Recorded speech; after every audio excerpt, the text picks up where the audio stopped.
Hello and welcome to Tai'Shar Manethrin, Wheel of Time podcast. I'm Sam. I'm Will. We're here to discuss the biggest fantasy show to come out in 2021. I'm, of course, talking about Arcane, a League of Legends story on Netflix. I thought you were going to say Cowboy Bebop. Oh, yeah. Well, I haven't watched that yet. I really have been enjoying Arcane. I'm not going to lie. It's an animated show. I'm don't usually going for those, but definitely recommend it. Have you watched Cowboy Bebop? I have, not the whole thing. I don't know if I'm going to finish it. I like it, but I don't know. The concept of adapting these anime shows as live action.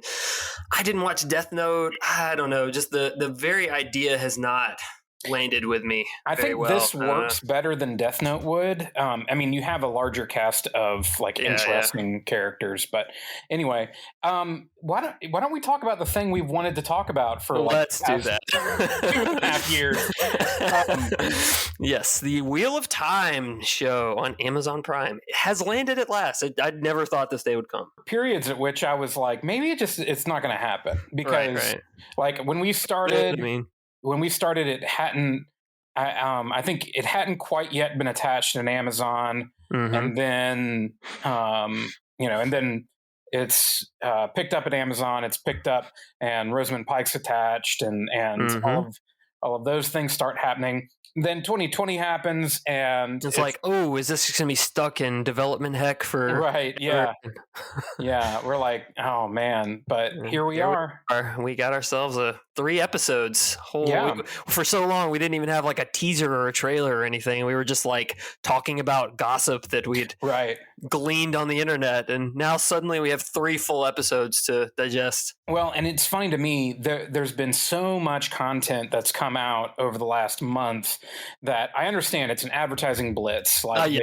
It's like there were several headlines. I'm like, oh, maybe we should talk about that. No, we don't need to talk about that. We're going to get the show. Right. And that was what I was going through too. Like, man, for one thing, I wish I had time to cover it all. But I know, right? The other thing was, it's like, we're just so close to the show now. We might as well wait. Just wait and then react to the actual stuff and not just the media blitz. Yeah. Yeah. So it's been so cool to finally see like other people who aren't like deep into the fandom reacting to it also. Yeah, people like, I have a friend who literally had never read any of the books that watched the first episode, and so I want to definitely get into his reactions and some other reactions, and obviously our reaction.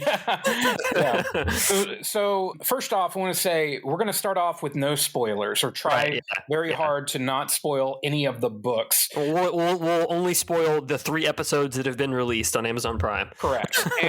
and anything in the books that relates to those 3 episodes. And so if there is a change, an apparent change, that's fair game. Then obviously we may say, hey, we noticed this wasn't in it. So that's all on the table. But we are going to, at the end of this episode, have a spoiler section, which we will clearly announce, where we're going to discuss some of what we think may happen as a result of some of the changes down the road. So everybody is invited to this episode. We'll let you know before we get into spoilers. And I think the first thing we just need to talk about is kind of where our general impressions are, given that this is just 3 episodes. It's a lot. It's 3-hour-long episodes. Yep. But given that we got roughly a third of the show out there, what's your feeling on it at this point, Sam? Yeah, it's funny. You and I talked about this via text very briefly, and you really you really nailed it. I expressed then that I wasn't sure. I was kind of on the fence after watching 1 or 1 1/4, 1.5 episodes.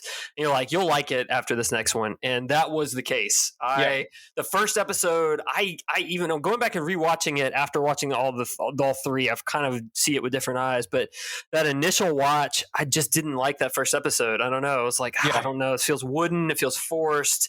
And I think it was just like the pilot kind of thing. Everybody's getting, there has to be some exposition there. But 2 and 3 nailed it. There are quibbles that we'll talk about. But on the whole, I really am having a great time. Really enjoy the show. Yeah. As you said, that was very much my impression of it too. I have some larger detractions in the first episode. Yeah. Yep. Exactly. And maybe so, I mean, a few in the second, fewer in the third, but it's just like, to me, the feeling of, oh, I am watching the Wheel of Time was increasing with each. Yes. Yeah, I think that's it. The first episode is necessarily exposition and scenes that are not in the books in some cases, in a lot of cases.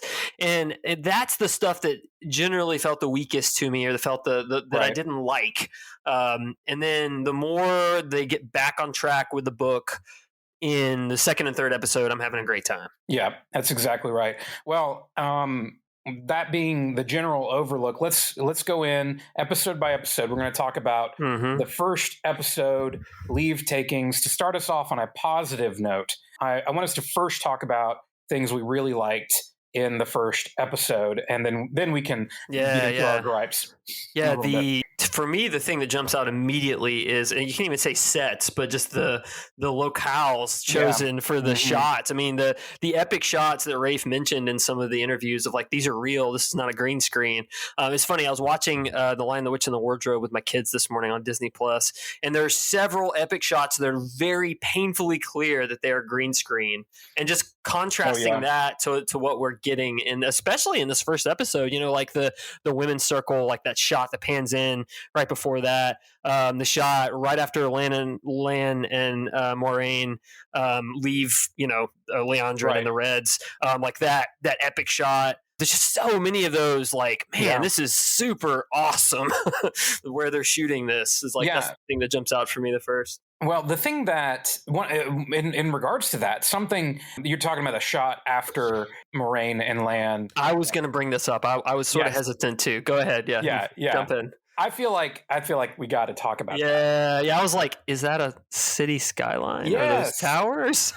And I mean, I'm here for it. I don't know how you. It looked like stairs going down like a tower, and it's like, I can't tell if it's supposed to be like the ruins of a skyscraper, or if it's like the ruins of a building that we'll see from the Age of Legends, right? And so I'm here for it too, 100%. Like, that's not just a weirdly shaped mountain. I went through that too, like where I like pause it and like, Well, here's the thing. I was watching it with some friends, and who had varying degrees of relationships to the books. All of them have read at least a little, and someone the person who probably has read the least, she immediately noticed. She was like, "Are those skyscrapers?" Right. And so, like, I had to go back and watch it again to like confirm. It's like, it really does look like, either, like you're saying, it either is from the Age of Legends or the age before the Age of Legends, the first age. Just these like moss and like vine covered skyscrapers from long ago. I love it.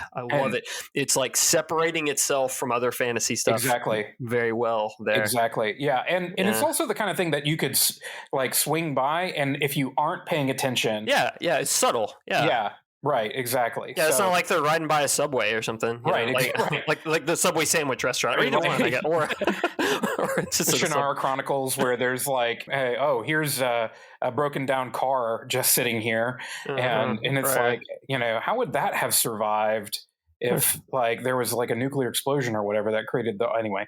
We're not here to talk about the Shannara Chronicles. Right. I liked that. I tell you, as far as the performances in all of these episodes, I enjoyed the performances. I did too. I really think casting has been on point. We can certainly have discussions about plot and characters, but the casting of the primary cast of characters from the books is just on point for me. I have no complaints at all about that. In fact, to the point where I'm going to be sad when Barney is gone. He has really been great. I was going to say that exactly. Like, he may be my favorite right now. Like, I don't know. I really like Nynaeve. I really like the back and forth with Nynaeve and Lan. He's like, you tried to stab me. Well, okay. Here's the thing. I love them all. And I just, I've really, I'm with you. Like you're saying, like, when you mentioned how you'd been picturing Barney already as Matt, as going back through the books, I don't know if I'd quite gotten there, but after these episodes, I was like, totally. this feels like Matt to me. Mm-hmm. And so let me I want to get into one of the changes that I Sure, yeah. that I kind of like, that I'm in relationship to that. This will mirror a change that I think both of you and I and a lot of people aren't as big a Are fan of. not fans of, yeah. But first, Matt's character and his background, I actually like that change. Yeah, I think if mainly it fleshes it out. Right. Like, okay, so I guess Abel is more of a terrible person in the show than he is in the books, maybe. Right. Which is fine because, I mean, I feel like in the book, for one, we don't get a Matt perspective in the Two Rivers at this point. So we just don't see, we see him talking to Rand, really. And so we don't get his backstory really at all, almost very little in the book. So I have no problem with him becoming like, more of a protective big brother for his sisters because his mom and dad are awful people. His mom's a drunk, his dad's a philanderer or whatever. Right. So and what it does a very good job of, I think, that is very necessary, and it's actually a place where I think some people would agree the book's kind of, there's a little shortcoming, is it makes Matt likable right up front. Yeah, sure. Yeah, he's very much in the books. He's a scoundrel from the get go with like no redeeming qualities for a book or so. Right. And yeah, I agree that this gives him kind of like a scoundrel with a heart of gold. And he's taking money from a dead guy, but it's because he wants to get back to help his sisters. And, maybe he also has a gambling problem, but yeah, and nobody's perfect. Yeah, well, and also because he's motivated by his sisters, he's also sandwiched between his sisters and his parents. Mm-hmm. His parents are not healthy, therefore it would stand to reason that he wouldn't be his way of handling his mom's like, you're going to be just like your father, right? And that's fantastic. Do they have therapists in the Two Rivers? Right, exactly. That was a change that I was like, I think I like this. As much as we've talked about, adding things is always a little bit. There's so much already. Yeah, you don't want to take anything out, but in some cases it's warranted. Like here, I actually felt like strong case to be made for it. Yeah, it felt like that was fairly solid. So I guess we should address the elephant in the room of the thing we don't like. We don't like Perrin having a wife. Right. And we were talking about this in text. You're like, I think I understand why. I think I also understand why. And I'll let you say it, but I would argue even before we explain what the reason might be, that they didn't need to do that. There's 100 other ways they could have done it, and it's just not cool, man. I mean, this was rumored. We talked about it a while ago. I think both you and I had kind of I don't know, hoped / deluded ourselves into believing there's no way. Yeah, like maybe it's his sisters. Right, no, he's married. Right. Yeah, wonderful. Yeah. And, I mean, at the end of the day, like these characters at the beginning of these books were innocent. Right. They were kids. Yeah. And you're taking that away, and you're giving him this grimdark pathos, which is fine, I guess.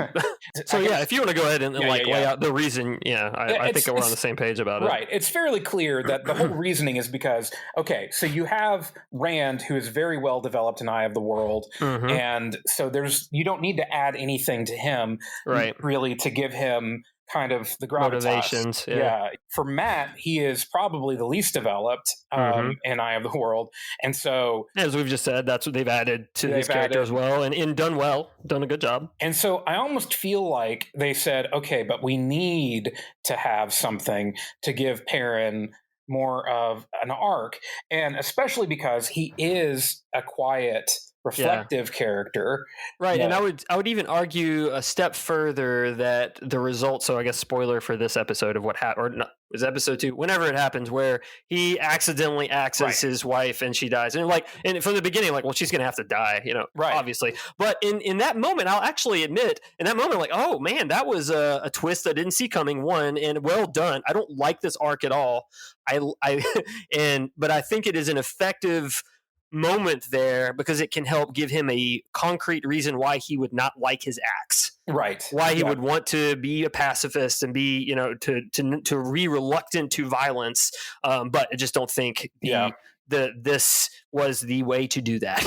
I think, okay. Fridging. Let's just talk about it. Yeah, exactly. That's so exactly what it feels like. So if you're not familiar with the term fridging, it was coined from, I believe, a Green Lantern comic. Yeah. So, of all things, so strange, such a strange choice. Right. The 80s were a strange time. I feel like it was an 80s comic. I could be wrong. Yeah, that sounds right. But yeah, it's a TV and book and story trope in which it refers to this particular comic where bad guy stuffed Green Lantern's girlfriend at the time into a fridge after he killed her, and it refers to any time in a story. And it doesn't have to be a man and a woman, apparently, but it usually is. Usually is, yeah. Of course it is in this case. Yeah, and where you have a character who is introduced just to be killed, just to motivate another character. And it usually, I won't say usually because I don't have the numbers to stack that up, but the thought is it often happens to women and to motivate a man. And, it's not, I don't, let me be careful and say, I don't think this is always automatically wrong to have as a story device. Sure. Sometimes in real life, people have somebody die and it motivates them. Yeah, and if you can, a story can earn it, so to speak. Like it can build to that moment and it can give it the appropriate weight that it deserves. But I mean, that is not what happened here. Well, I mean, I would say that what the challenge they're going to have is that you can earn fridging retrospectively, I believe. Yeah. If what follows and it kind of earns it, if that makes sense. The character needs to have time to grieve, and in Perrin's case, to feel guilt. And the show is paying lip service to that a little bit, but I just don't think they certainly have, so far in my mind, have not earned it. Sure. And so here's the theory that I have, and this is completely a theory. Because Layla is an invented character, so this is not spoilery. This is actually, and this is one of the things that I look forward to about the show. And so I actually will say, maybe the only thing that I like about the Layla Ibarra business is the fact that it allows me to theorize about the show. Sure. Because it's completely out of left field. So here's my theory. As some have pointed out, when Perrin puts the axe in her, the other Trolloc was already dead. He was clearly overkilling the Trolloc on the ground. Yeah. He was berserking a little bit. Right. Yeah. And her arm is raised with a weapon in her hand. Oh, like maybe she's a dark friend or something. That's exactly what I wonder. Oh, I like that. Okay. And so what if him killing her wasn't as much an accident as it was to Viren? To Viren? Yeah. I like how we both said that at the same time. Yeah, it's... I like that. Oh, that would be much more satisfying than, oops, killed my wife, and now I gotta go. Yeah. So that is what I'm hoping happens. Yeah, that would be a better outcome. And here's my other argument for it is when we see, this is jumping ahead to episode 2 a little bit, which we'll get to in more detail later. Yep. But we said there, all 3 episodes on the table. Yep. So when we see him in the dream and he sees Layla's body. Yeah, and she's her like sightless eyes. Right. And the wolves are devouring her. Oh, yeah, of course. And he's thinking, those wolves are defiling my wife's corpse, but they were really just trying to show him that she was terrible. Maybe. Right. Okay. Maybe. I didn't pick up on that at all. I like that. So that's my theory. That I guess that would be potentially the way he finds out that she's actually she was a dark friend. Is maybe Hopper or something tells him the wolf dream. Yeah, shows him images wolves saw of this terrible she. Something like that. Mm-hmm. Yes. So I think I like that. That's very good. Yeah, I think we have some reason to believe that might be the case. And if that happens, then I'll be like, high five to the writers. Yeah, sure. Yeah. I mean, and that gets to, I think that's a good example. And I don't want to get into episode 3 here, but they're the arc in episode 3 is kind of like, what are y'all doing here? And then at the end, like, okay, that worked better than I thought it was going to. Yeah, so, exactly. Sure. Maybe I should withhold judgment about the whole wife business, although I still don't like it. I don't like it. But I do feel certain there's more to be told. If for no other reason than having rewatched the first episode, there was clearly some distance between them, and I feel like that's got to get unpacked. Sure. Yeah. She was like at the forge, and he was like, "Why don't you come have dinner or whatever?" And they're, they have the shot of them waking up on the morning of Beltane, which, like, rewatching it with the like wondering if she's a dark friend, like the way like she wakes up and looks at him. I'm just saying. I'm not saying. I'm just saying. I like it. That's cool. That would be a real great. So that's my way of turning it around. Now things that got left out. I'm not all that surprised. Obviously the prologue got left out, which is fine. Or although we may get that at some point, I guess. Yeah, I bet we're going to get it at the beginning of season 2. That's my guess. Since they've cast Luce Theron. Yeah, and that it'll also have context by then, unlike it did the first time you read the book. Right. And we didn't get Narg, really. Yeah, that's true. And we did get some Trollocs that sounded a bit like Bebop and Rocksteady with their oinking.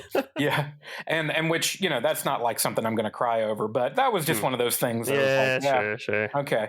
I'm not crazy about the way the show started in the first episode. I am glad you brought that up. So this brings up shout out to my friend Jay, who texted me with questions about episode 1, and I think it raises a legitimate confusion or way the show did things a little differently that is interesting. So of course the show starts with Moiraine kind of just talking about what's happened with the dragon, and so I was watching a few times. She says 1,000 years ago men tried to stop the Dark One and failed. She says failed, not that they sealed the Dark One in his prison and the Dark One tainted the male half, that they failed. And then that they destroyed the world, and now the dragon is being born again. So my friend Jay texted me and said, "So wait, is the Dark One being reborn, and she's trying to stop him?" Right. And so, like, watching it like with fresh eyes, without that context, you can totally see how he got there. Oh yeah. And so it's like, there's some nuance. I don't know if it's lost, but it's changed there. That could, be confusing perhaps to somebody. And I agree that just initial exposition and her kind of getting dressed is, I don't know, it didn't really work for me super well. It felt like an odd way to start. It really did, yeah. And then the scene immediately following with the Reds. Yeah, and then some random dude or some random man who can channel. It's not like any of the specific false dragons that we have known about. This is a made up character who specifically sees someone who doesn't exist. Right.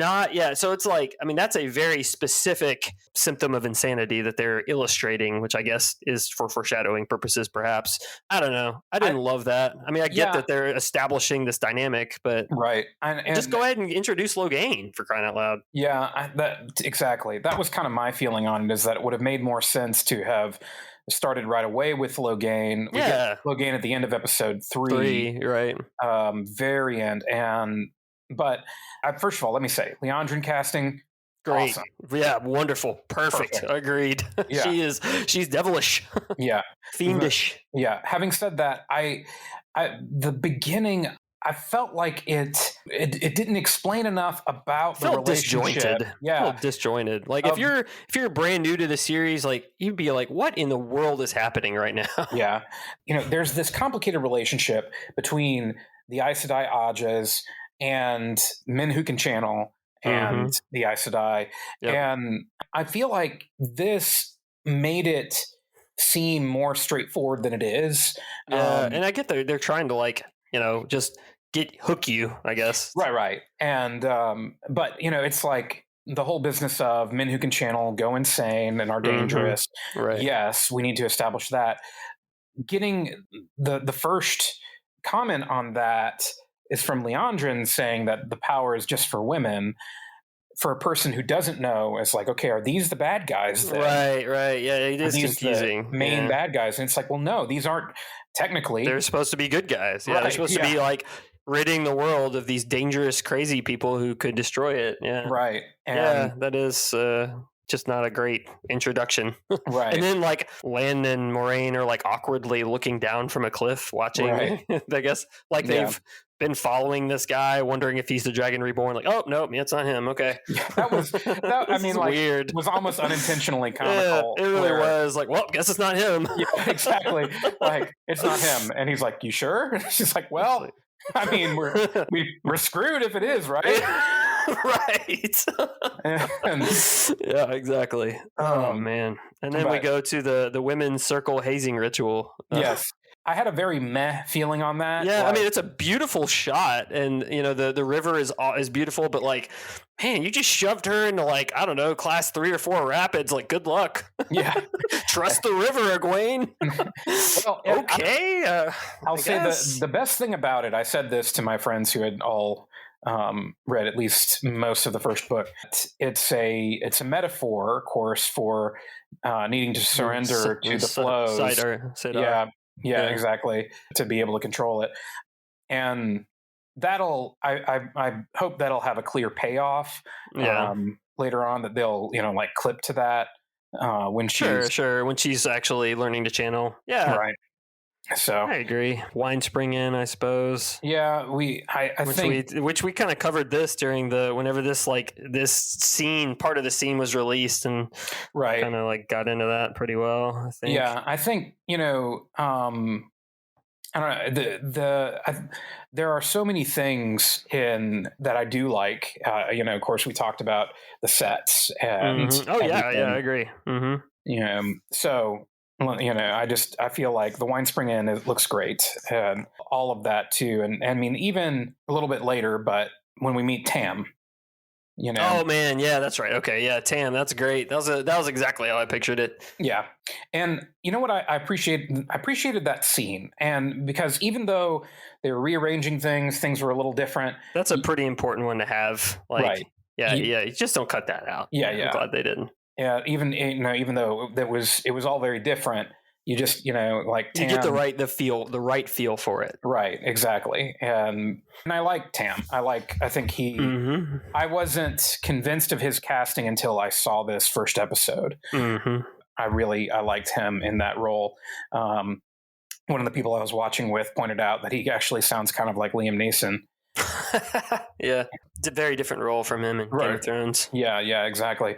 There's and I guess we could talk about Rand and Egwene kind of hooking up, which we expected that. And although I guess to be fair, it isn't. I guess this does raise the point. I don't think the show is going to be maybe as gratuitous sexually as we were maybe thinking. You keep seeing 16 everywhere as like the 16 and up. So it doesn't really it cuts for the shot. I mean, there's no illusions about what happened, but cuts away. So I mean, certainly character implications, but just in terms of like family friendliness, yeah, I was kind of surprised that they don't so far at least don't appear to be going the Game of Thrones route in that sense. Yeah, I'm glad you brought this up. It's funny because the first bit of quote unquote nudity we get is actually Daniel Henney's bare behind. That's right. Yeah, my buddy brought that up. He's like, if he's going to get into the hot tub and they're not even going to do anything, why do we have to see his rear? I think that was like what Rafe was going for, right? That whole like show the warder Aes Sedai relationship is not necessarily a romantic one. Right. It's just he could have been wearing some swim trunks or something, man. Yeah. I did like the fact that, he complained about it being, not warm enough. Oh yeah, it's a pretty cool subtle use of the power there. Yeah, she warms it up for him, and he smiles, which it gives a little bit of humanity to Lan, which I think is important. He could come off as just being scowling. Yeah, for sure. Yeah. So I think that moment was important. Yeah, and I agree with you overall. I was expecting there to be more explicit stuff. I was pleasantly surprised the fact that we didn't really have anything like that. Right. Now, is there gore? Oh my goodness, yes. So much gore. Yeah. The end of episode 3, man, the knife through the that one was an epic moment. Yeah, there. I mean, when Moraine channels against the Trolloc, and that is threatening Nynaeve and Egwene and rips it in half. Right. Yeah. And then Pretty great. Yeah, they look down and it's like guts are like spilling out everywhere. You're like, yeah, this ain't Lord of the Rings, folks. Right. Yeah. Yeah. There are similarities, but it is not Lord of the Rings. and I think that's good because there's I think Daniel Green mentions also in his thing about something about how there's times where things are corny in Wheel of Time, and sometimes that you like it. It's kind of that's the way it is. It's comforting, yeah. And then there's times where it's dark and you like it. And he felt like you get that in this show. You get so far that you feel both the kind of simplicity and I guess lack of cynicism totally in these characters, and that's why I think the Perrin and his wife storyline is jarring, because it does come across as more grim, dark pathos. And it's like, come on, man, that's not what we're doing here. Yeah, I agree. I said to the group I was watching with, like, how much you want to bet that they never mention Layla after this season? I know. That's another thing that bothers me. Like, he's going to just he already has kind of moved on. I mean, he has sheds a tear at one point with Egwene, and that's it. Yeah. I mean, and he's a little broody. Yeah, you're right. We'll see. But I mean, I feel like there were multiple times in the second episode, maybe the third, where somebody brought up Layla, like, because they were like listing off the people that had died on Winter Night. Yeah. And every time I said, "Oh yeah, Layla." right. Like, oh yeah, that's Forgot right. about her. Yeah, just because it did feel like okay, let's add this character in so we can kill her off. And but anyway, I think I've probably talked enough about that. But anyway, okay, so let's talk about Winter Night. So what did you think about the channeling? Okay, I didn't love it. Okay. We're 100% on the same page. Yeah. I'm with you. I am hopeful that it will improve. I'm with you. Yeah, exactly. I didn't hate it. I didn't. It wasn't like exactly. It didn't totally break it for me, but it's like, they could have done this better. Yeah. Yeah. I don't know if it's the choreography, the CG combination thereof. It just wasn't quite to the same level. Like the fighting choreography is great. Yeah. Comparatively, yeah. But I'm with you. It's just not quite there. I don't know. There's also, and this is getting into the second episode a little bit, there's something that's unclear to me, and because it's such a major part of, not a major part, but it's a pretty big part of the books that only women who can channel can see the weave. And so now I have no problem with us seeing the weaves, because otherwise it would be boring.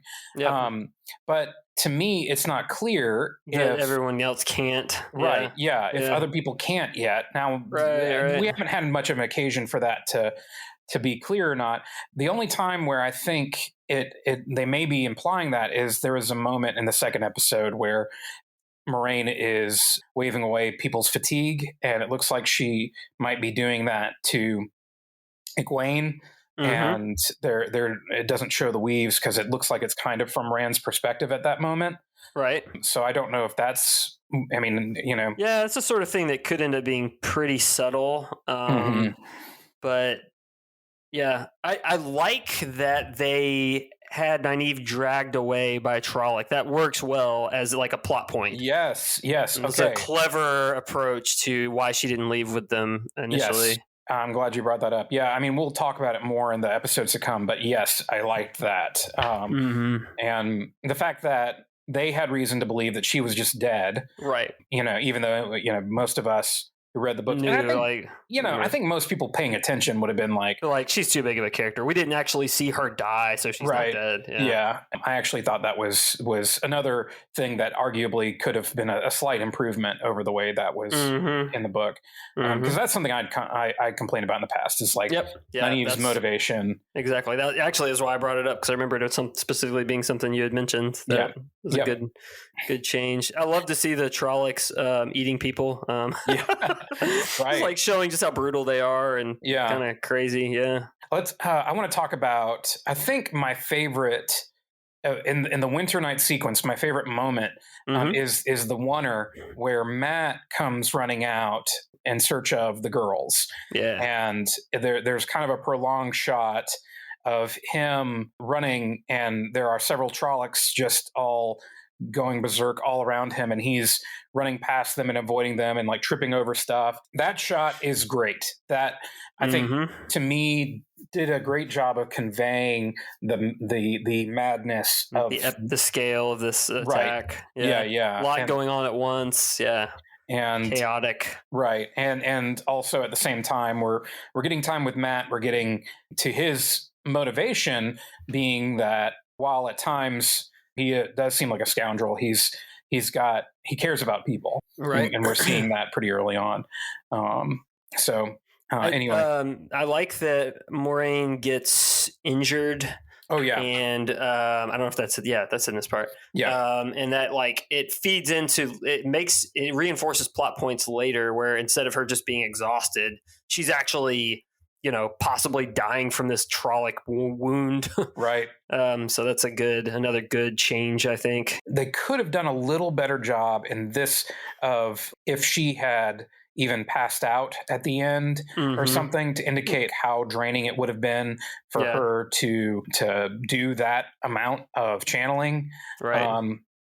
And because in the book, it's, you have like a full day of her like recovering basically. Right. That's a very minor quibble really. Right. I think, you see a lot of these changes and it's like pacing wise, I get it. They're just trying to keep it all moving. Like as we expected, we didn't see like Rand dragging Tam all the way back. Exactly. We just shows back up and we get to see what actually happened in town. Perfect. Mutual friend of ours that I've been trying to get into it. He just said that was the part where he couldn't, like because you have the better part of like a chapter of Rand dragging Tam through through the woods, and it's early on, so it is. It kind of stops the story dead a little bit. And so it is kind of like, what are we doing here? Yeah. And the episode 2, Shadows Waiting. Yeah. What do you think about the White Cloaks? I liked. It's interesting that Valda is a questioner. Yes, and you and I talked about the possibility that they would mash up Eamon Valda and Jacob Carradine, and I think that's what they're doing. Yeah, sure. And Stuart Graham in this, Jeffrey Bordenhald. Yep. I liked the White Cloaks in general. Yeah. And some people, when they released the stuff of their armor and outfits and everything, were kind of like critical of them. I don't know. Like this is how they should look. I'm with you. Yeah. I like that they're more menacing, as we talked about when we first saw. Right. Yes. Valda burning an Aes Sedai at the stake. Like, how would this happen in the books? Well, it doesn't matter. It's kind of cool that they're kind of like witch hunters a little bit, exactly. In a terrible way. Yeah. And you immediately hate him. Yes, for sure. I mean, he just comes off as a complete jerk and just totally. I mean, like I saw somebody post something like, this guy is going to be up there with Joffrey and yes, Umbridge. Right, in terms of being hated, yeah, just like characters that you love to hate. I guess we didn't get the actual intro sequence in the first episode, so what did you think of the intro? Yeah, that's a good point. I may be overstating this, but the intro may be my biggest disappointment with the show so far. I'm glad you said that. It seems like so many shows are trying to make intros like Game of Thrones, with like an abstract thing. I mean, this one's clearly like the weaves of the pattern. Right. The theme doesn't do much for me. Doesn't do anything for me. Music, like when there's the singing at various times, is pretty good. Yeah. The theme doesn't do much for me. Generally, the music, like the instrumental music, is just not doing much for me. Yeah. Yeah. It felt very, I mean, like formulaic. Exactly. It felt exactly like you remember, this is what we have to have, so this is what we're gonna do. Yeah. It felt like the same thing as like all the intros for those Marvel Netflix shows. Yeah, sure. Which exactly. They're fine. You just always skipped them. Right. You just, because there wasn't anything special about them. I mean, like, I would challenge any of you listening, if you watch those, could you like could you hum any of the tunes? As opposed to, like, if I mention Game of Thrones, you can immediately start bobbing your head. Like, And everyone knows that theme. I didn't watch it and I know the theme. Yeah, man, that's a good theme. That's like one of the best ever. That's like one of the best things about that show is that theme. Man. So, I will say there are a few things that I'm like really truly disappointed in. Yeah, I'm with you. That's probably it. Yeah, I'm with you. Like, we could do better. We should do better. Now, and I like the animation. I think it's a cool idea. I do too. Yeah, the weaves. Yeah, that's cool. And everything. But just the music, give it a better theme. Yeah. Yeah. Mm-hmm. Somebody pointed out that the Brown sister in the weaving looks like it may have been depicted after Sarah Nakamura, the book lore consultant. Oh yeah. And they put a side by side, and I think she calls herself Brown Aja. Okay. And cool. So yeah, it looks kind of like her. Yeah. Beyond that, I was just kind of like, yeah, I don't know. This is going to be skipped every time I come to it. And then we get the chase, the Trollocs chasing our hero sequence that seems like something right out of Lord of the Rings. Yes, Just like Jordan himself was riffing on Fellowship of the Ring when he wrote Eye of the World. Sure, the show can riff on the movie for sure. No problem with that. Then Terran Ferry. Yes. Oh man. Yeah. Okay. I like the scene. Yeah. It's It's an important scene. It's hard to watch in one way. It is hard to watch when the guy dives into the whirlpool. Right. But Hightower. Yeah. It's funny. Like, I remember us noting when he got cast, because they specifically said that it was Master Hightower, and it was like he's like in there for 1 second, and then there was some mention that got leaked where like there was a sideways mention of Master Hightower dying or whatever, and I was like, I think that's different. Not that matters, but then to see how it went down, this to me was a really important moment for Moraine's character. To show how driven she is to get them to the White Tower, get this done. In the books, she has this phrase that, at least up to this point, she hasn't said, which is, I'd kill you myself rather than let the Dark One have you. Right, if I thought that was what I needed to do. Yeah. And that's the kind of character she is. You also get the line, you're not the type of woman who's used to hearing no often, are you? Right. Because I am not. And then the Trollocs standing on the banks. Right. On the dock, because they can't swim. Yeah. Which is, if it weren't in such a dark moment, it would almost be funny. Yeah, exactly. And they're like, no, I'm not going in there. The one that just falls in and just can't swim. Right. Just sinks like a rock. And then we get in the Fade, where the Fade walks up. Yeah. Yeah.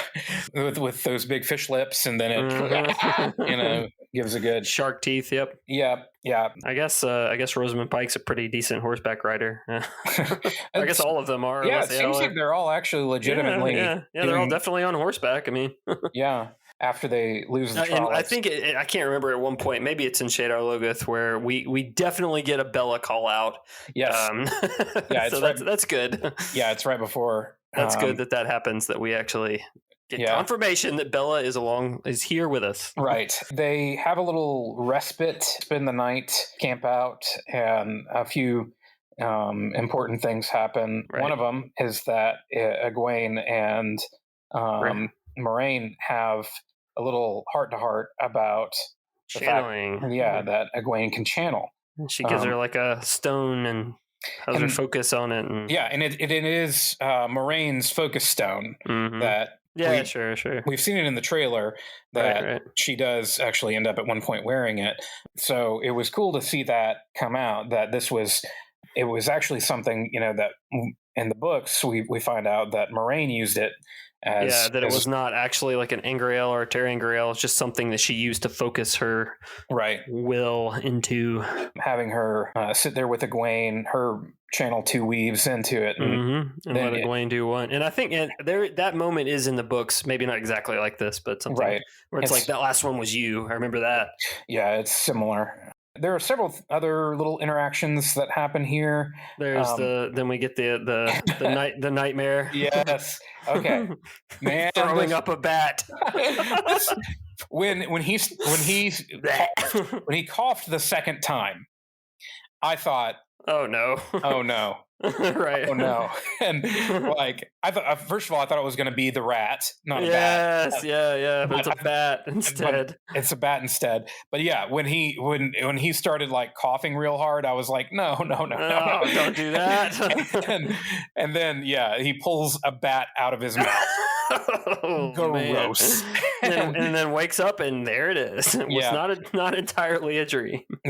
Yeah. He sees the character, the eyes of fire. Yeah. Yes, eyes of fire. We won't name him yet, but find out at least the other two boys. Which this is interesting because it's not clear if Egwene had the dream or not. Right. Yeah, she didn't mention. Yeah, because both Matt and Perrin talk about it. Yeah. But yeah, that's the like.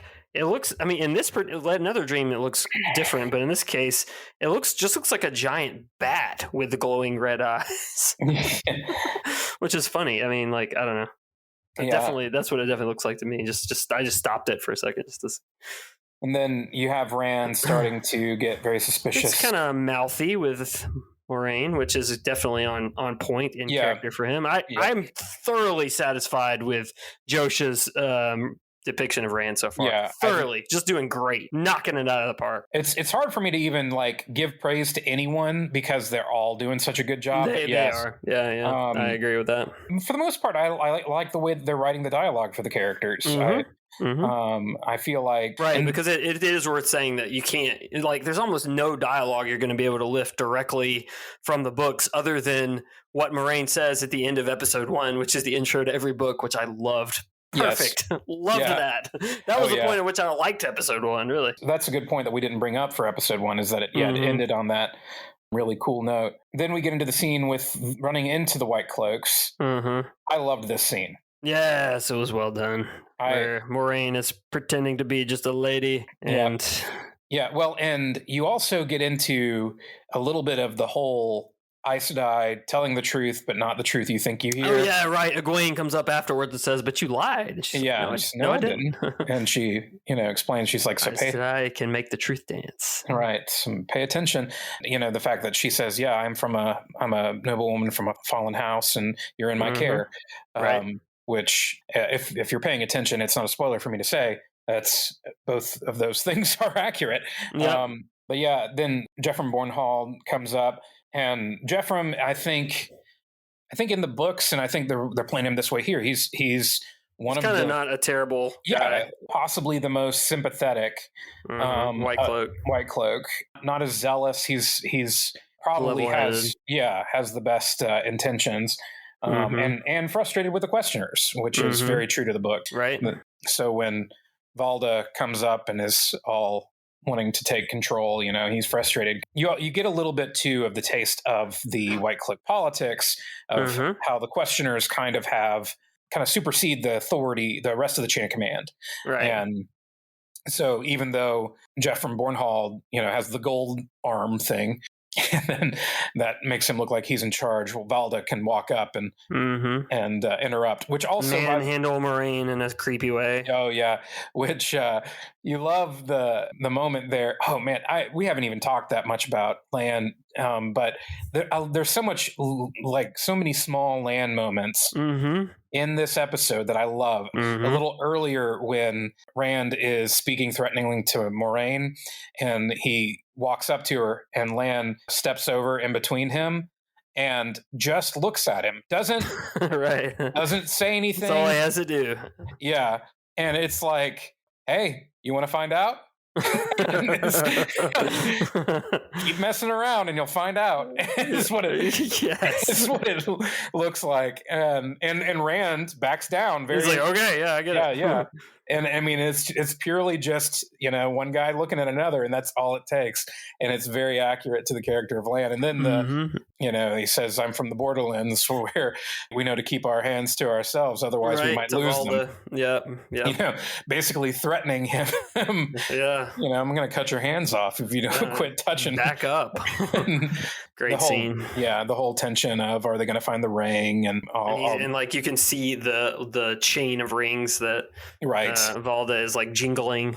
Yeah. He's making it very clear he's killed a bunch of Aes Sedai. Yeah, which is a great visual thing, completely not in the books, but awesome. I love it. And then Jeffrey Bornhold says, "You're hurt. You should go find an Aes Sedai to heal you." Like, the pretty clear distinction between the two approaches there. Right. Yeah, and I'm gonna kill them all, but you should, Yeah, I have mixed feelings on that because I feel like while he would never have said that. Yeah, he wouldn't have said that. Even Jeffrey Bornhold wouldn't have said that. At this point, there is no White Cloak that would have recommended the Tar Valon witches. Yeah. But on the other hand, it's like, well, if they're shifting that where they're going to have a clearer foil between the two, and then it works. It's fine to have Bornhold is a sane person who happens to be a White Cloak, and Valda is a zealous murderer. Yeah, exactly. Psychopath. That's going to be an interesting dynamic. Then we get to the singing. The singing. Oh my goodness. Kind of good. I enjoyed that. It's a kind of definitely a Lord of the Rings kind of moment. Yeah. Well, and remind me, maybe you can, is this, I mean, I know that we've had several story or songs in the book. Are these lyrics, I can't remember if these lyrics match up to anything that would have been I'll have to probably look at that. Yeah, it seems like it could. I just can't remember. Okay, so at least the "Weep for Manetheren, Weep for What Is Lost Forever" definitely is in there. I'm trying to find. I love that she breaks down what Manetheren means in the old tongue. Yeah, cool, just cool stuff. I like that scene. It was a little talky because it was talky. That's true. I would have liked for it to been a little shorter, or if they could have thrown in a few visuals. It reminds me of did you watch Midnight Mass on Netflix? No, I didn't. I've heard good things though. It's great. It's it's like weirdly a lot of religious imagery and vampires. But one thing that Rachel and I both just started laughing at the more we noticed it is there were so many monologues where just huge chunks of plot are delivered via two people are talking and then the camera sort of zooms in a little on one character who then tells a story for 5 minutes. And it was cartoonish to the point where there's been articles written about it. This is a thing, guys. Why did you anyway? So yes, I mean, they were 100% telling but not showing. Yes. Exactly. No, I mean, they were showing the reactions of the characters, I guess. Right, it's news to them, yeah. Yeah, the idea that they would have this folk song and not even have any clue what it meant. Right. Which, as a reader, it's fun because they start singing it. I'm like, oh, dang, they're singing about Manetheren here and all this. And then at the end, Matt's like, I don't even know who Manetheren is. And Moraine's let me lay some knowledge on you. Yeah, let's just break it on down then. I like the song, too, and the fact that apparently the whole cast can sing decently well. Mm-hmm. It's funny that suddenly Moraine's like, oh, I don't feel good now. Yeah. It kicks in I like how she just clearly progressively is getting worse throughout all three of these episodes. Mm-hmm. As much as she is trying to hang on, it's she's heals the horses so that they're not exhausted. Right. Yeah, sure. Yeah. Okay, that's fair. That's a fair point. Oh, but we can't skip the wolf dogs. Yes. Wolf dogs are the star of the show, man. They're awesome. Yeah, I love these.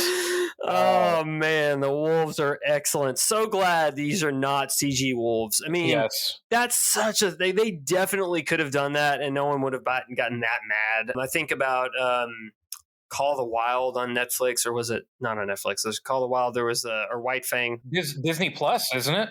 Maybe it is. I don't know. Yeah. And it's that dog is entirely CG and just so unsatisfying. Yeah. Especially when the dog is the star of the show. Right. And okay, I get it. You can have a more expressive dog if it's CG and you can do more stuff, but why wouldn't you have just gone all whole hog and made an animated movie at that point? Right. Yeah. So I love that these are real animals and just it's so convincing. They look like wolves. Yeah. It's exciting that when they walk up, Perrin is understandably oh no, this is a bunch of wolves. They're about to eat me. Right. Well, this is it. And then they lick his leg. The one licks his leg. I guess it's Hopper. I don't know. Maybe not. Probably Hopper. Yeah. And, the X-ray doesn't tell me the dog's name. It's too bad. I love that X-ray for the purposes of our podcast. It's been so helpful. It is. Yeah. As soon as you pause it and you're like, okay. And although I'm annoyed that it does not work on Apple TV. There's like even an X-ray like swipe up, and I try to swipe up or press up, it does not work. And I Googled it, and apparently this is a common problem where people are like, yeah, it just doesn't work on an Apple TV. So I'll want to know something, I'll pause it on the Apple TV, open it on Prime on my phone just to see the X-ray, and first world problems, man. It's funny because it works on the iPhone. You think it would. Yeah, exactly. Yeah, it doesn't make any sense. Okay, now we're going to Shadow Logoth. Yeah. Right? I mean, is there anything else between now and then? That's pretty much it. I mean, there's a moment where Moraine says, we're definitely not going to Shadow Logoth. Right, and Lan's like, yeah, and then we are, though. She passes out, and Lan's he's like, yeah, we're going. Okay, so we're going to Shadow Logoth, right? Yeah. Everybody, mom's asleep, so I'm gonna. And man, what a moment when they get there, the Trollocs stop. Yeah, and there's this massive wall, man, and I'm sure the wall, of course, is CG, but it's tastefully done CG. Yeah, it's well done. It's great. Yeah. That's when we get the Bella call out when the horses don't want to go in. And Bella's like, "What are you doing? No." Everybody I've heard talk about this, my friends, commentators, whatever, say they nailed Shadow Logoth. Yes, it's true. They said they spent so much money on this 15 minutes of footage, and as they should have. They had to. I mean, it had to be done. Yeah. They walk in and they point out how there's just no sound of any kind. Right. No birds. Yeah. And go into that temple looking building, and Lan kind of gives them a little bit of the backstory and tells them about Arid Hall. Right. And you have a very Matt character moment where he's like, a couple of things. Yeah. Love that. First, that's the most you've ever talked. Right. And ever. And also, why did you bring us here? Lan's just like, well, don't touch anything. So Matt's like, okay, better get to touching things. And, right. I really liked the way that they handled Mashadar. Oh, yeah. That was, compared to, as I've mentioned in the video game, the first-person shooter kind of game, where it's just like this tendril of fog smoke that follows you. Yeah. Much more menacing, and the way that horse just kind of disintegrates. Right. Ooh, yeah. Yeah. I thought it was a little more original than just like a fog, Right. Just this creeping nastiness of blackness that covers up things. Although it is I always think of I think is it 2012, the movie with John Cusack, and it always felt like the world was destroying itself behind John Cusack. It was always following his plane as it took off, and there's a few moments I'm like, why didn't the fog come from the other direction? Cut him off at the pass, Maybe. Taviran, hello. Yeah, for sure. That's a good point. That's exactly the point. And the scene's intense, so you get a very clear, here's where they get split up. Yeah, I like that they didn't do the Moradin character leading them into treasure and all that. This worked much better where Matt just finds the dagger in some rubble. And, yeah. I agree. I don't think that was a bad thing to have cut from there. Yeah, they all managed to escape, and that's where we get into the three different parties. Yeah, which is we were sort of unsure how much of that stuff we were going to get, and to be fair, it's definitely abbreviated, although it's still happening, so to speak. But it's I'm pleasantly surprised with the amount of that stuff, the amount of those scenes that are occurring in the TV show at all, really. Yeah, because they're important for these characters. Character development, agreed. I'm glad that they, stuck with the separation of. I think it's a good time for Nynaeve to show up. Right. I think it's good that Egwene and Perrin are together, and we'll get into what happens to them. It's good that Rand and Matt are together, and the character development that happens there. Yeah, I think that's really, this is has won me over, that kind of stuff. It's they're making good choices here. Yeah, and following the source when they can. Yeah. So the episode ends with reintroducing Nynaeve, and actually, here's a thought I had, and I think Lan 100% knew she was approaching, and let her. Yeah. There's a moment where but they have a shot of him for a few seconds before, and he makes a face like he hears something or detects something, and for a few seconds, and before it comes to his throat, he was waiting for it, is what it felt to me in the episode with that. So man, okay, so episode 3. My favorite episode so far. Yeah, epic. Loved it. Love this episode. And I mean, and you have 3 different plots. Uh-huh. One it is kind of like you don't get as much of. It's kind of or take it or leave it, or one or two. Well, okay. Let's just talk. I love the dynamic between Nynaeve and Lan. I think I mentioned this earlier. Just that he's like, you actually tried to stab me. He's just kind of like indignant, like just like kind of like he misjudged her a little bit. Like he's like, you don't have it in you, and oh, shoot, you do.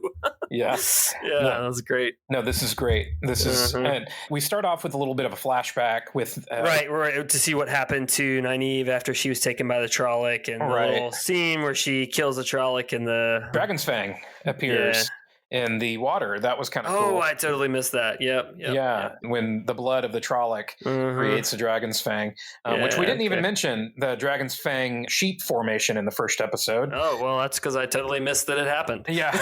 It was before Winter Night. Lan is like scouting around and he finds a bunch of dead sheep on the ground. They're in the shape of the Dragon's Fang. Okay. I'm cool with that. I like they're doing their thing with all the symbolism and the stuff and the junk scenes, each with our three different parties. First, Lan and Nynaeve and the passed out Moraine.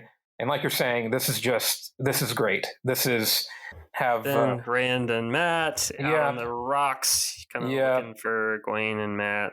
Or Egwene and Perrin, I mean. Yeah. Matt's starting to act kind of weird, kind of more moody than perhaps he had been, which is in keeping with what should happen. Yeah. Certainly. And, I don't think that's a spoiler to say. No. Yeah. I mean, I think here's the thing.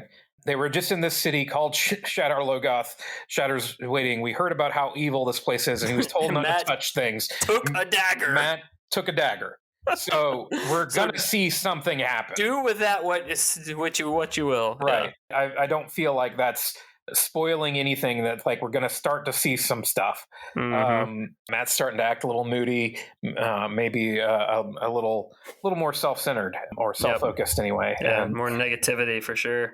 And Perrin and Egwene are being chased by wolves, and they're out in the sticks in the boonies making a fire. And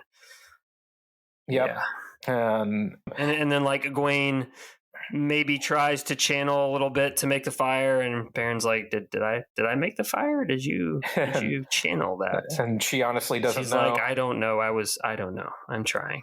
Yeah.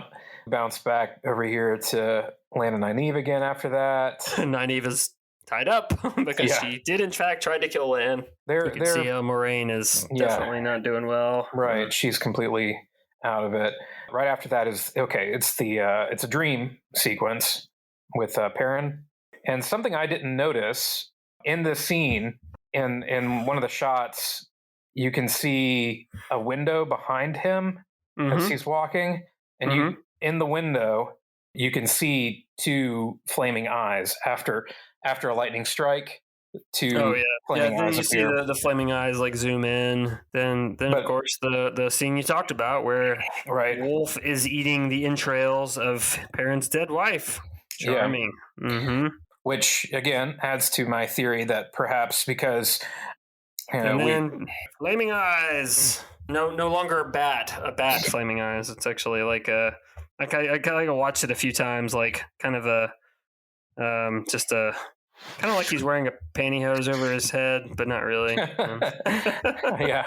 Don't know what's going on with that guy. Yeah. So, but I don't feel like it's a spoiler to say, at least at this point, that the wolves seem to have Perrin's best interests. Yeah, because they clearly, as we see in this episode, they drive Egwene and Perrin to the Tuatha. They're in the wilderness, and they drive them to the traveling people. Like the wolves are chasing them, and I don't think Perrin and Egwene have put two and two together yet. But it's like the fact that they're thinking that these deep ruts from a wagon are white cloaks, and it's the traveling people, instead, the Tinkers. Yeah, who of course were very helpful and willing to help them. And let's just continue on with talking about the Tinkers while we're here. So I think they definitely they have the big dogs, they have the wagons, they have somewhat the colors.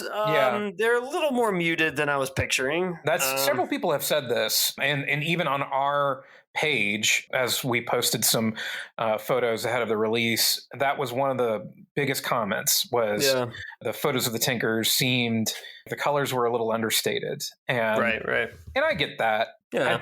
I think it's more just in my mind, and I guess more even just seeing it here, they're just wearing whatever is available, and so it's a lot of clashing colors. Yeah, okay. Yeah, that makes sense. You know, when they're talking about the colors, it's not exactly that they're bright, it's just they don't match because they're whatever they've been able to scavenge. Right, exactly. And so that has as much to do with like why they're considered garish as the fact that, yeah, they might have bright colors, but it's also like there might be something really bright with something that completely clashes. And that they just don't care. Yeah, that was fairly accurate. And Aram as a character is here and definitely is, kind of seems like confident, attractive dude as in the books. And you also appreciate he seems to understand that not everybody knows about the Tuatha'an. Clearly, our heroes seem to have no idea. Right. And which really you guys for, which I guess is fine. Yeah, in the books, they seem to know about the Tuatha'an, or at least have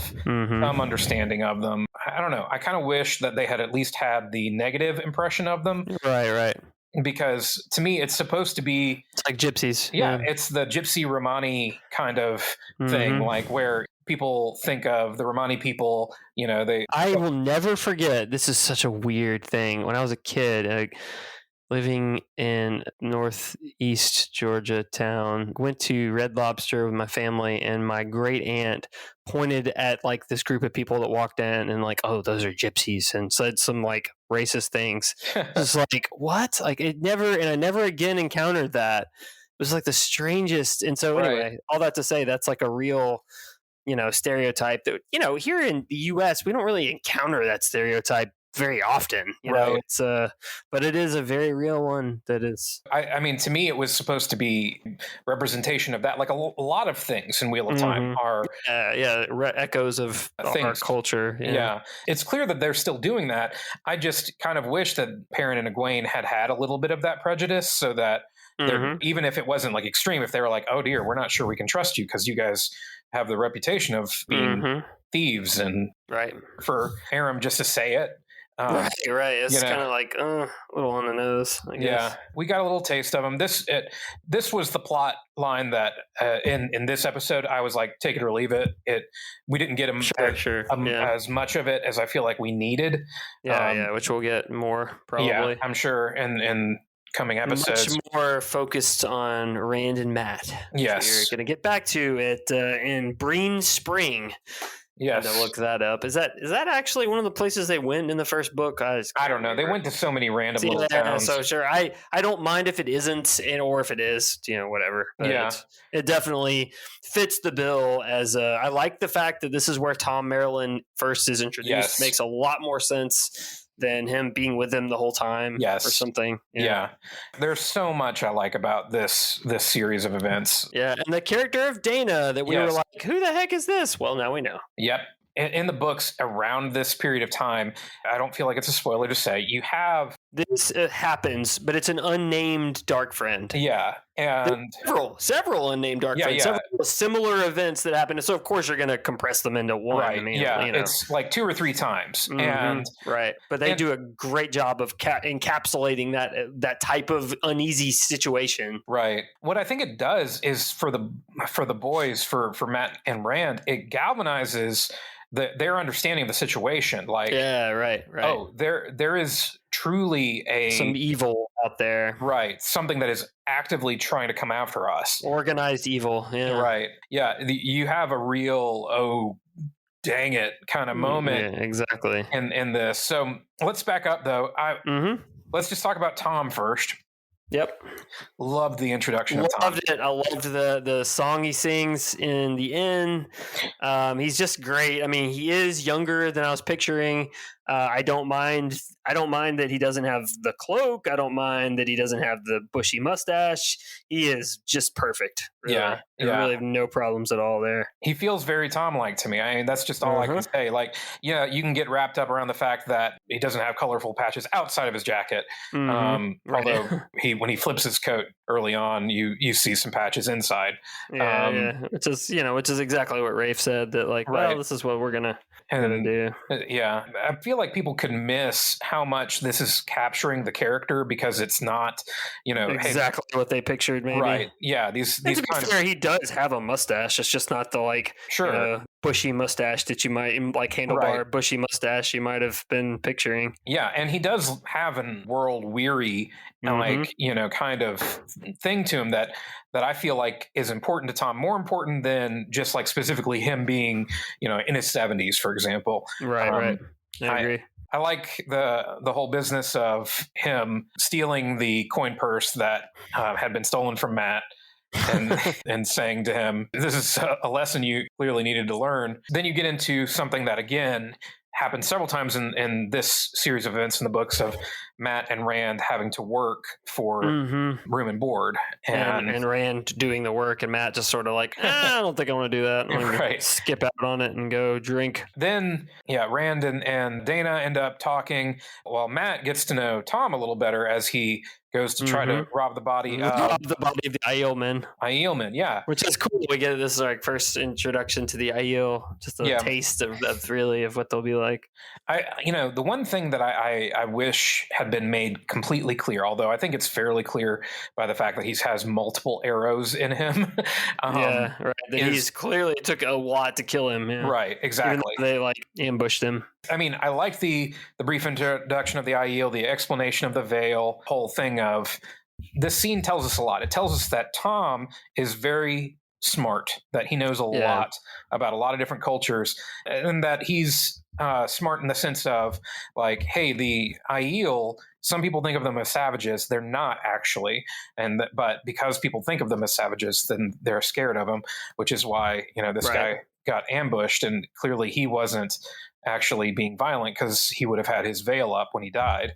But I wish he had said something like, I imagine he would have taken 20 men or something like that to get an idea of like just how dangerous the Aiel. And meanwhile, while Tom and Matt are bonding, so are Rand and Dana, and we're kind of like the audience. Those of us who read the books, like, what's going on here? This is not any of the ladies who Rand is supposed to end up with. And you start to feel it takes a turn. You start to feel like something's going on a little bit before she says she's being very forward in a kind of strange way, really. Yeah, and then she says something about her braid being too much like Egwene's. Like, wait a minute, what now? It's not right. How do you know who she is? And she starts monologuing. Right. Yeah, she says something about having had a dream, and which kind of explains how she got her instructions. She's going to be the one to take him to the Dark One. Yes. Again, this is so representative of so much of these early books. Right. Two Rivers 5 being randomly caught by a dark friend and then saying, okay, great, I'm going to take you to the Dark Lord. And I'm like, great. And it usually doesn't work out for them very well. They run, and I do love this. So Rand comes running. First of all, he breaks down the door. He breaks down the door that she said no one can break down. Then he comes running out. Matt, who was just walking back that direction, sees him running. No explanation, just starts running with him. Right. Like, oh, we're running? Okay. There must be some reason. And then, and there's a lady just running after him with a sword. Just a bared sword, just chasing after him. And so, they how good is she with that sword, man? Why don't you just take it from her? Like, right, who knows? I mean, but also it's a crazy eyes thing going on a little bit. Right. It also goes towards these boys. They're just country bumpkins. They don't. Yeah, sure. Yeah, they don't know how to fight yet. Yeah, and they're good with a longbow. We know that. Yes. That's about it. Right. Yeah. Then they turn a corner. She's cut them off. She invokes the name Ishamael. Yeah, which is an interesting point in which we get Ishamael, one of the Forsaken. That was a little bit of a surprise to me. Like, ooh, dang. Yeah. Yeah. Yeah, like we're getting, yeah, okay. And then a dagger blossoms out of her throat. Right. Yes.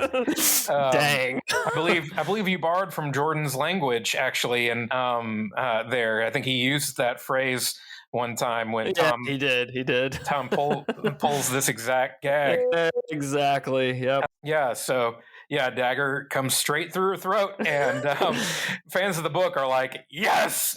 Right. Tom is on it. He is doing exactly what he does. So then, yeah, Tom's like, "Okay." He's like, "You just killed her. Jeez, man." And he was like, "Well, she was going to kill you." She was going to kill you. She's a dark friend. And you pay attention to what she just said. Right. And she said, "Oh, yeah, I called one of the eyelists, so enjoy that." Right. And we know what's going to happen there, hopefully, if it matches the book, which we'll talk about when that episode happens. We'll be curious to see. Yeah, then we close out this episode with Nynaeve and Moraine. And right. They meet up with some other Aes Sedai. Yes, and who do we see but Logain to close us out? Yeah, we're saying the name of the character, okay? We're saying the name of the character. That's not a spoiler. No. Yeah, I mean, it's even in the dadgum X-ray, for crying out loud. Right. The guy in the cage, if we're not being clear enough by our non-spoiler declaration. His name is Logain. Yeah, literally. Yeah, just looking at it right now. He's in the X-ray. If you press pause, Logain Ablar right there. So yeah. So, if you've never read the books, that's not a spoiler at all. Yeah, it doesn't tell you anything. That is. Next up, Expanse Season 2. No, thank you.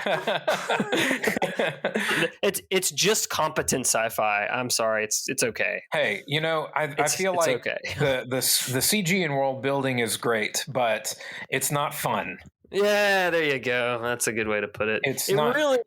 I read the novels before I watched any of the shows, and it reads like these guys decided to write a D&D campaign, a sci-fi D&D campaign. Oh, yeah. It really is how it feels to me. I don't know. Okay, I could see that. Yeah, okay. I feel like if they'd left out all the alien stuff, it would have been a lot more fun to me if they had not done any of that.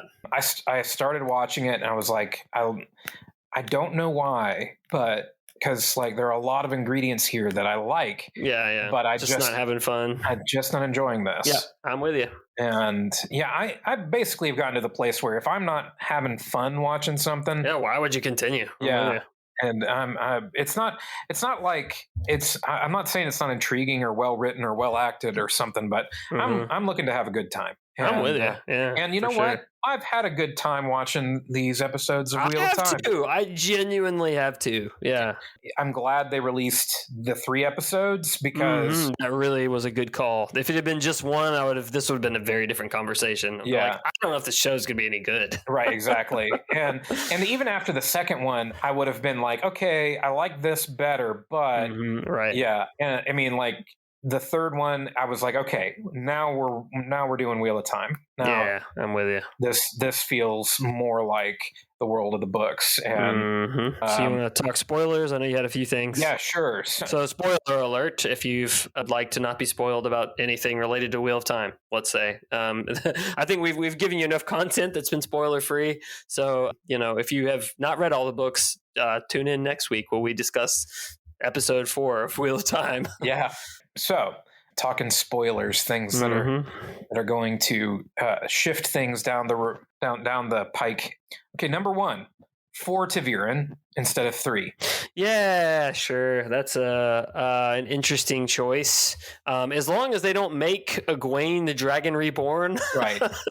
I don't mind. It really explains a lot about Egwene's character. I mean, the fact that she's the youngest Amyrlin, she's she does all these things with the Aiel that make them love her. She in the book should be ta'veren. I mean, really, all the Supergirls should be. Right. There's times where it's like you need some ta'veren explanation for what just happened there. And so, sure, I have no problem with Egwene being Nynaeve being a ta'veren, whatever. Right. Sure, just don't make them the Dragon Reborn. Well, I think later in the books, there's some point at which Jordan may have even realized. Yeah, he's like, shoot, I should have said that because he hangs a lampshade on it when somebody says something like, "Are you sure you're not ta'veren?" Yeah, I think it was. I want to say it was the guy who leads the Band of the Red Hand. Yeah, whatever that guy. Tomanis, or maybe so. I don't know. Whoever's leading it while Matt is away and they're in Andor. Yeah. Something. Yeah, one of those guys. But Elysian, Telmanus, one of those. Yeah, one of those. To me, that could be fine. The thing that it does actually kind of round out a little bit, because you when I see the images, like fan arts that people have done that have like a picture of Rand, Matt, and Perrin, and there's the banners behind each of them with like the wolf banner and the dragon banner and the banner of the red hand. Mm-hmm. It's like, you could just as easily have another one with the flame of Tarvalin. Yeah, for sure. Yeah. In that sense is kind of what. Here's one question I would have. Okay. Is there an example in the books outside of the Forsaken where someone is reborn as a different gender?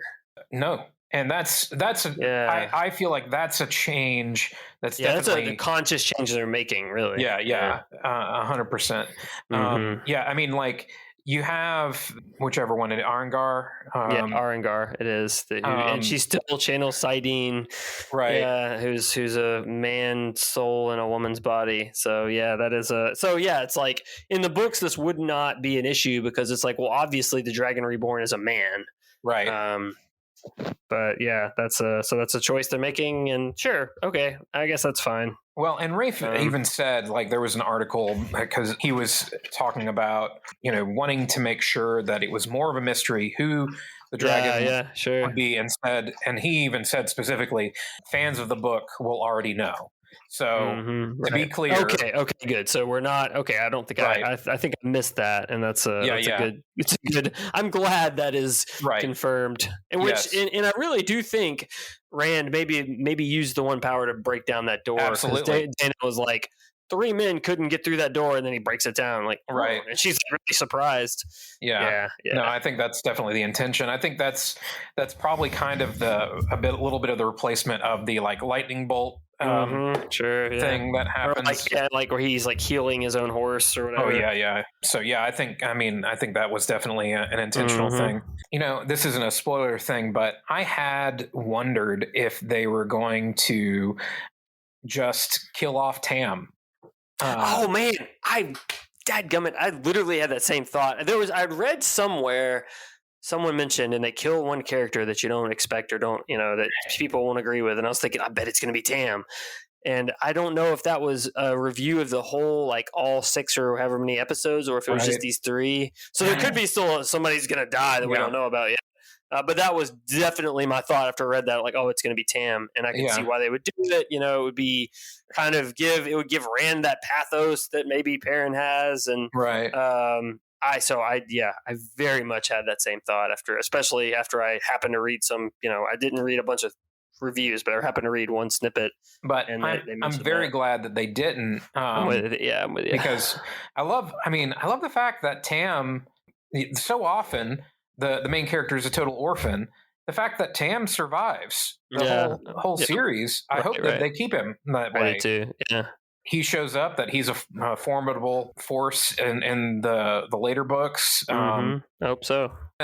Had Lan mentioned the heron mark on the blade yet? Yeah, it like zooms in on that when Tam first unsheaths it. Yeah, and that's it. That's like the only, and it's definitely more of like a katana. Yeah, fine. I guess it would be kind of hard to make a sword that's exactly like what we're picturing in the books. That's sort of a blend of East and West. So they just kind of punted on that and went with the katana, which is I don't have a huge problem with that. I liked the little bit of sword fighting we got from Tam that showed he's an older guy. Chops, he's rusty. He's a little slower, but he had knew what to do. Yeah, he knew what to do with the sword, and that was cool to see. Man, I'm looking forward to the next episode. Heck yeah, me too. That'll be fun. We'll probably continue recording once a week at least to catch up on each episode. Is it 6 or 8? It's 8, I believe. So heck yeah. So the last one is going to be on Christmas Eve, so we're going to have to figure that out. Heck yeah. Anyway, looking forward to that'll be a nice little Christmas present. All right. Well, thanks for joining us on this the first episode breakdown of the Wheel of Time TV show. Just so excited to have you here. And if you have thoughts on what we said, theories, anything that you want to share with us, corrections, please reach out to us. You can fill out our contact form at tsmpodcast.com, or you can visit us on any of the socials at Podcast TSM on Facebook, Twitter, Instagram. Reach out, say hey, and we would like to do a little response segment at the end of each of these if we have something that you guys have thoughts on, whether it's other theories or changes you like or don't like, and we'll be glad to discuss those as well. Also, if you want to support what we do, you can visit tsmpodcast.com and click on the little donate button. It just helps us keep the lights on and make sure the ice cream doesn't melt. Thanks again for watching, and until next time, Tai'Shar Manetheren.